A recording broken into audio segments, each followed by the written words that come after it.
नहीं, बहुत सी समस्याएं तो हम कुछ समझ ही नहीं पाते कि हमारे साथ हो असल में क्या रहा है, क्योंकि हम मजबूती के अतिरिक्त दबाव में हैं। आप ये समझिए दहेज हत्या और तमाम ऐसे उत्पीड़न के मामले लगा के इसको हम लोगों में वकालत की भाषा में पैकेज बोला जाता है।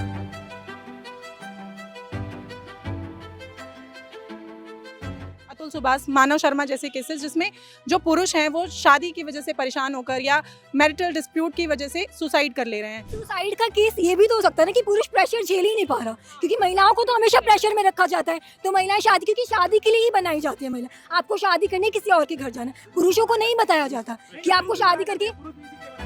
हमसे भी डेली फोन करके हमारी माता जी कहती हैं कि भैया एक बिटिया पालनी है, एक परिवार पालना है, जो है कमाल धमाल लो, कुछ काम कर लो।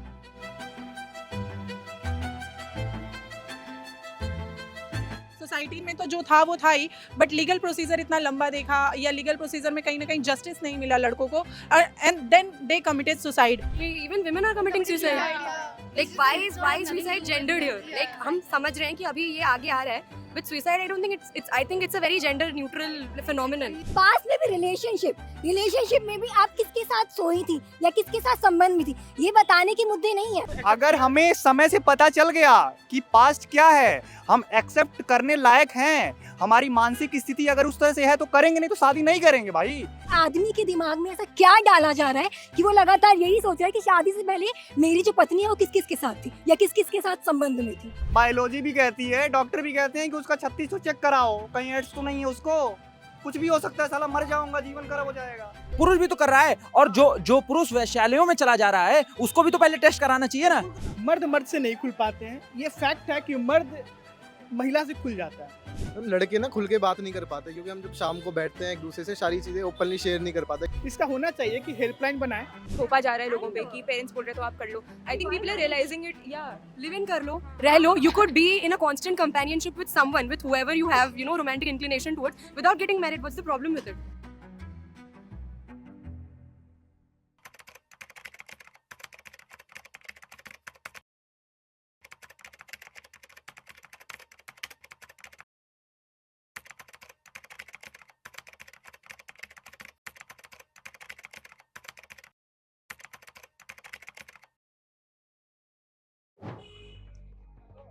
मानव शर्मा, अतुल सुभाष, दो अलग अलग नाम, अलग अलग जिंदगियां, लेकिन अंजाम एक, आत्महत्या।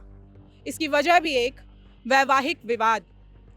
एनसीआरबी के आंकड़े बताते हैं कि शादी से जुड़े तनाव के कारण आत्महत्या करने वालों में पुरुषों की संख्या महिलाओं से कहीं ज्यादा है। सवाल यह है कि क्या समाज और कानून इसे गंभीरता से ले रहे हैं? आज इस मुद्दे पर हम दिल्ली विश्वविद्यालय के युवा छात्रों से बात करेंगे और जानने की कोशिश करेंगे कि वह इस घटना के बारे में क्या सोचते हैं।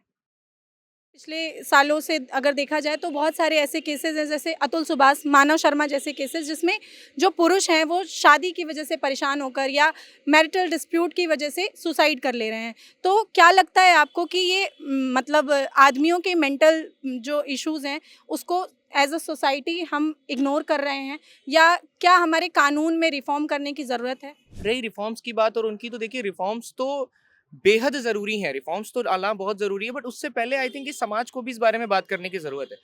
मैं एक छोटा सा सवाल आपके माध्यम से सभी लोगों से पूछना चाहूँगा। तलाक एक ऐसी व्यवस्था है, क्या तलाक कोई ऐसी व्यवस्था है, या तलाक किसी को देना या ना देना क्या सज़ा के तौर पे इस्तेमाल किया जा सकता है?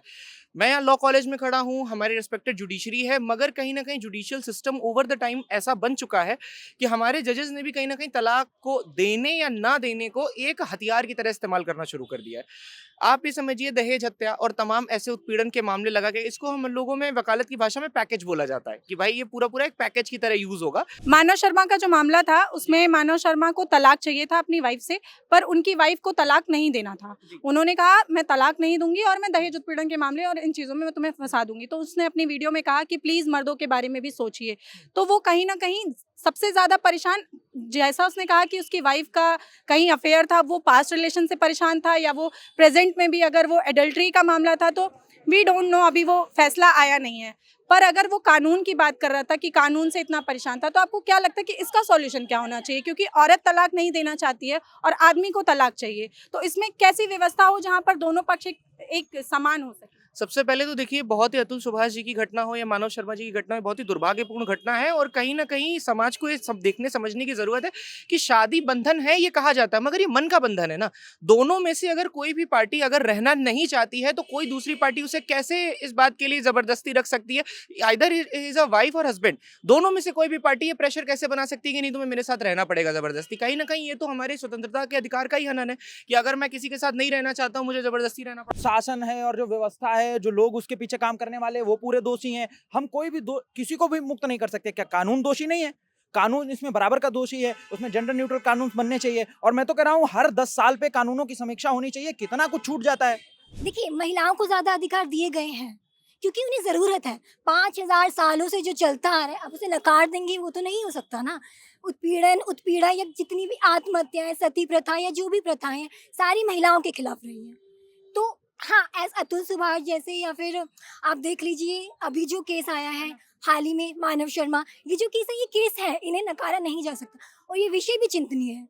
लेकिन ये नहीं ना कि आप हर जगह महिलाओं को, जैसे अभी चल रहा है, आप देखेंगे कि सोशल मीडिया पे महिलाओं को लेके क्या चल रहा है, कितनी गंदगी चल रही है, कितनी गंदगी मची है। शादी नहीं करनी चाहिए लड़कियां, और कितनी अभद्र भाषाओं का प्रयोग किया जाता है स्त्रियों के लिए, लड़कियों के लिए। तो ये कहाँ तक उचित है? हाँ, ये विषय चिंतनीय है, ये चिंता का विषय है, इस पे सोचना चाहिए। क्या आपको ऐसा लग रहा है कि जो कानून अभी स्त्रियों के संरक्षण के लिए बना था, स्त्रियों को सशक्त बनाने के लिए बना था, उसका मिसयूज किया जा रहा है, ऐसा लगता है आपको? हाँ, इसे नकारा नहीं जा सकता क्योंकि मिसयूज किया जा रहा है। Even women are committing suicide. Like why is suicide gendered here? Like हम समझ रहे हैं कि अभी ये आगे आ रहा है, but suicide I don't think I think it's a very gender neutral phenomenon.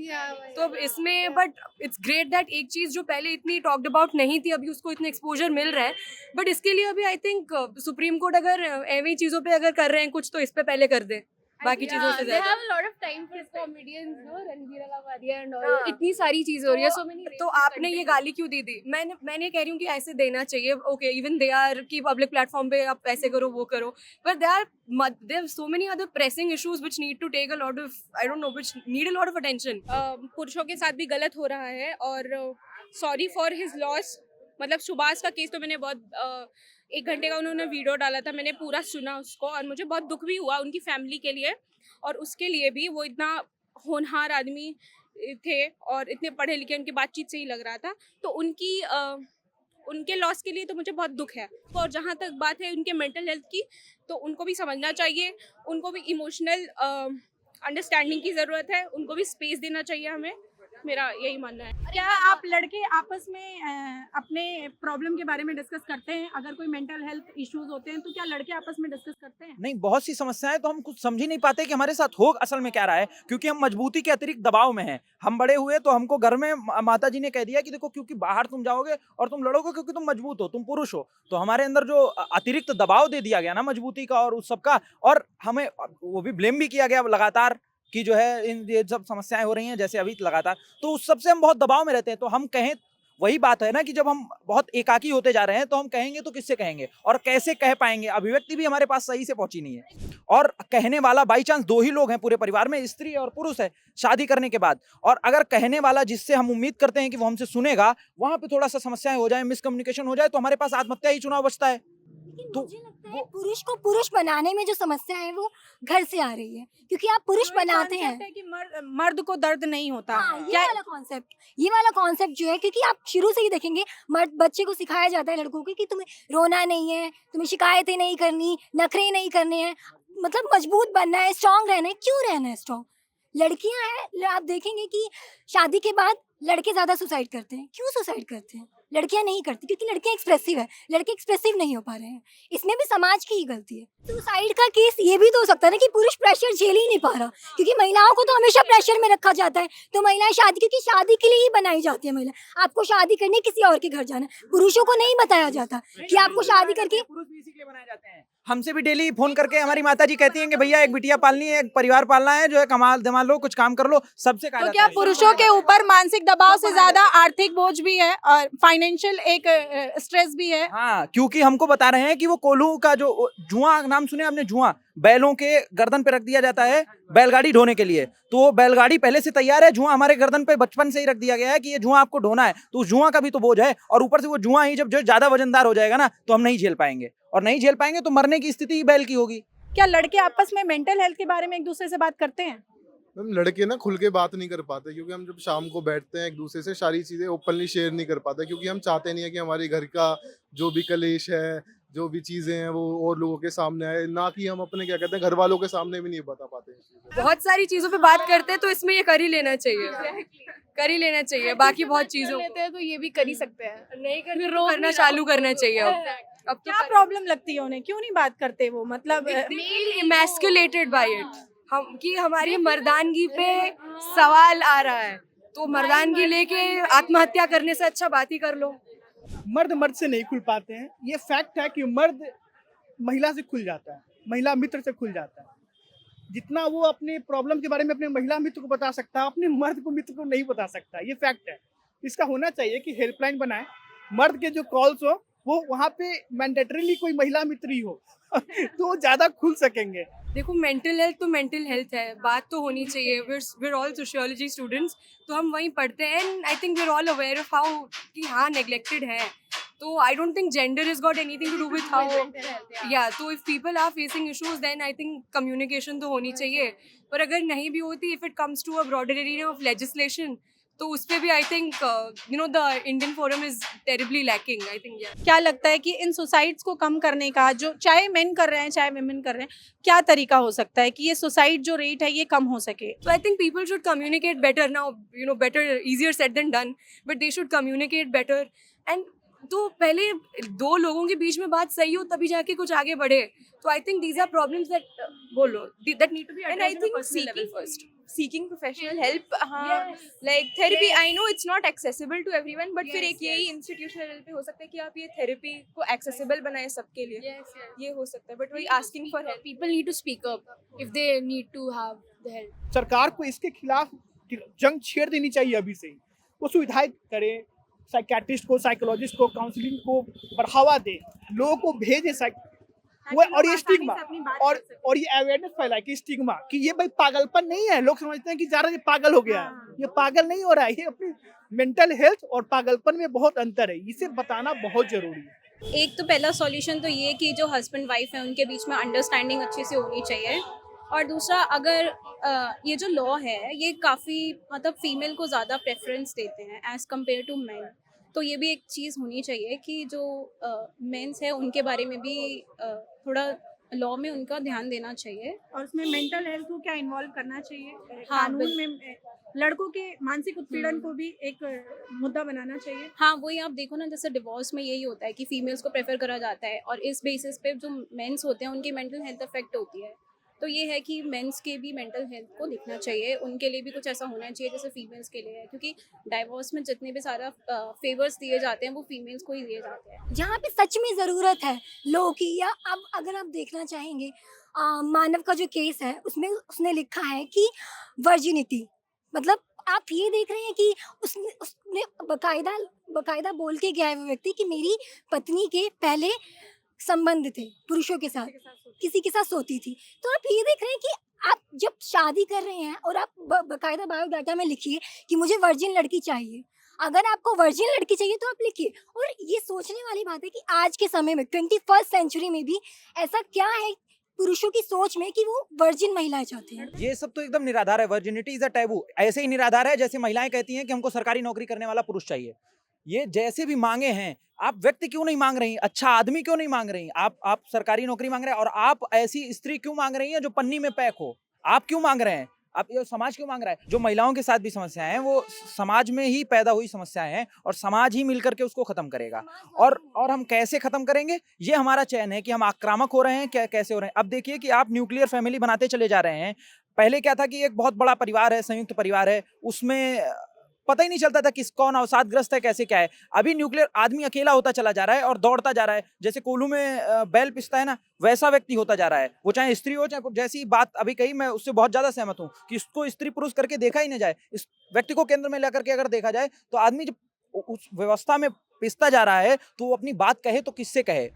Do you think कि पास्ट रिलेशन को छिपाना चाहिए अपने पार्टनर से? नहीं, पार्टनर लाइफ पार्टनर बना रहे हो तो बता देना चाहिए।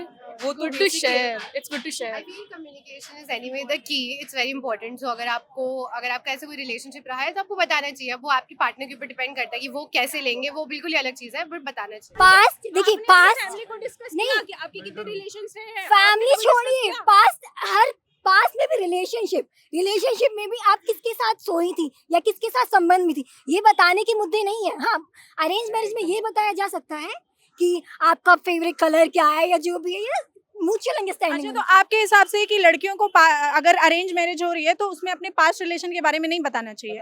पास्ट रिलेशनशिप बता सकते हैं लेकिन व्यक्ति सुनने वाला तो हो। देखिए, म्यूचुअल अंडरस्टैंडिंग होनी चाहिए, पास्ट पता होना चाहिए, लेकिन पास्ट को एक्सेप्ट करने की क्षमता होनी चाहिए व्यक्ति में। अगर हमें समय से पता चल गया कि पास्ट क्या है, हम एक्सेप्ट करने लायक हैं, हमारी मानसिक स्थिति अगर उस तरह से है तो करेंगे, नहीं तो शादी नहीं करेंगे भाई। आपके हिसाब से शादी से पहले रिलेशन करना गलत है क्या? नहीं, हम कुछ भी गलत और सही नहीं कर रहे हैं। अगर वो सही है तो लास्ट तक चलो ना उसके साथ। कई बार ऐसा होता है पार्टनर एक दूसरे के साथ आगे तक नहीं निभा पाते हैं, तो ऐसे में क्या उनको बंधन में बंध के वो रिश्ता निभाना चाहिए? गारंटी है क्या कि जिसके साथ शादी होगी उसके साथ भी वो लास्ट तक निभा ही लेगी? क्या ये भी एक सवाल है कि अरेंज मैरिज शादी, क्योंकि जहां तक आप कह रहे हैं कि अरेंज मैरिज शादी है, तो क्या अरेंज मैरिज भी एक प्रॉब्लम है? बिल्कुल प्रॉब्लम है भाई, लड़के के लिए भी है लड़की के लिए भी है। जाके बैठा दिया जाता है, 7 फेरे हो जाते हैं खत्म, और 7 फेरे में उसको 70 तरह की बातें बताई जाती है कि तुम्हें बंध के चलना है लड़की के साथ। पत्नी है उसका फिजिकल रिलेशन पहले था, मैं तो नहीं आप करूंगा, एक्सेप्ट कर लोगे? मैं नहीं करूंगा, मुझे पता चल नहीं, बिल्कुल नहीं करूंगा। कैसे होगा? पहले सबसे बड़ी बात, आज के टाइम में बायोलॉजी भी कहती है, डॉक्टर भी कहते हैं कि उसका 36 चेक कराओ, कहीं एड्स तो नहीं है उसको, कुछ भी हो सकता है, साला मर जाऊंगा, जीवन खराब हो जाएगा, तो नहीं करूंगा ना। अरे तो मुझे लग रहा है जिनको फिर बात करो ना, खुल के बात करो। ठीक है, बोलिए आपका इस पे क्या कहना है? मेरा इस पे कहना है कि देखिए, टेस्ट तो चलो ठीक है, अपने स्वास्थ्य के लिए आदमी करा ही लेता है, लेकिन वो उतना, लेकिन 1-2 में नहीं होता है। पुरुष भी कर रहा है, पुरुष भी तो कर रहा है, और जो पुरुष वैश्यालयों में चला जा रहा है उसको भी तो पहले टेस्ट कराना चाहिए ना। जो वैश्यालयों में चला जा रहा है, पब्लिकली हम जो चीज जितनी ज्यादा डिस्कस करते हैं वो उतनी सामान्य होती चली जाती है। अभी हमारी सोसाइटी ने सेक्स और ऐसे विषयों पर पब्लिकली बातचीत करना शुरू कर दिया, इतना सहज विषय हो गया है कि वो, तो उसके किसी भी चीज की सहजता बनाने के लिए, बशर्ते महिलाएं इसमें बहुत ब्रिलियंट होती हैं, इमोशनल इंटेलिजेंस बहुत तेज होता है, अगर चाहें तो आदमी को पात्र बना सकती हैं कि आप सुनना चाहें। ऐसे ही जाकर के बताने के लिए पहले आपको ग्राउंड भी देखना पड़ेगा ना, कैसा है, दलदली जमीन में पैर रखेंगे तो घुस जाएंगे ना, तो आपको ग्राउंड तैयार करना चाहिए और बता देना चाहिए, मुझे लगता है। जैसे इंसिडेंट्स ऐसे अभी देखने को मिल रहे हैं, क्या इससे जो यंगस्टर हैं उनमें शादी को लेकर कहीं एक डर बैठ गया है?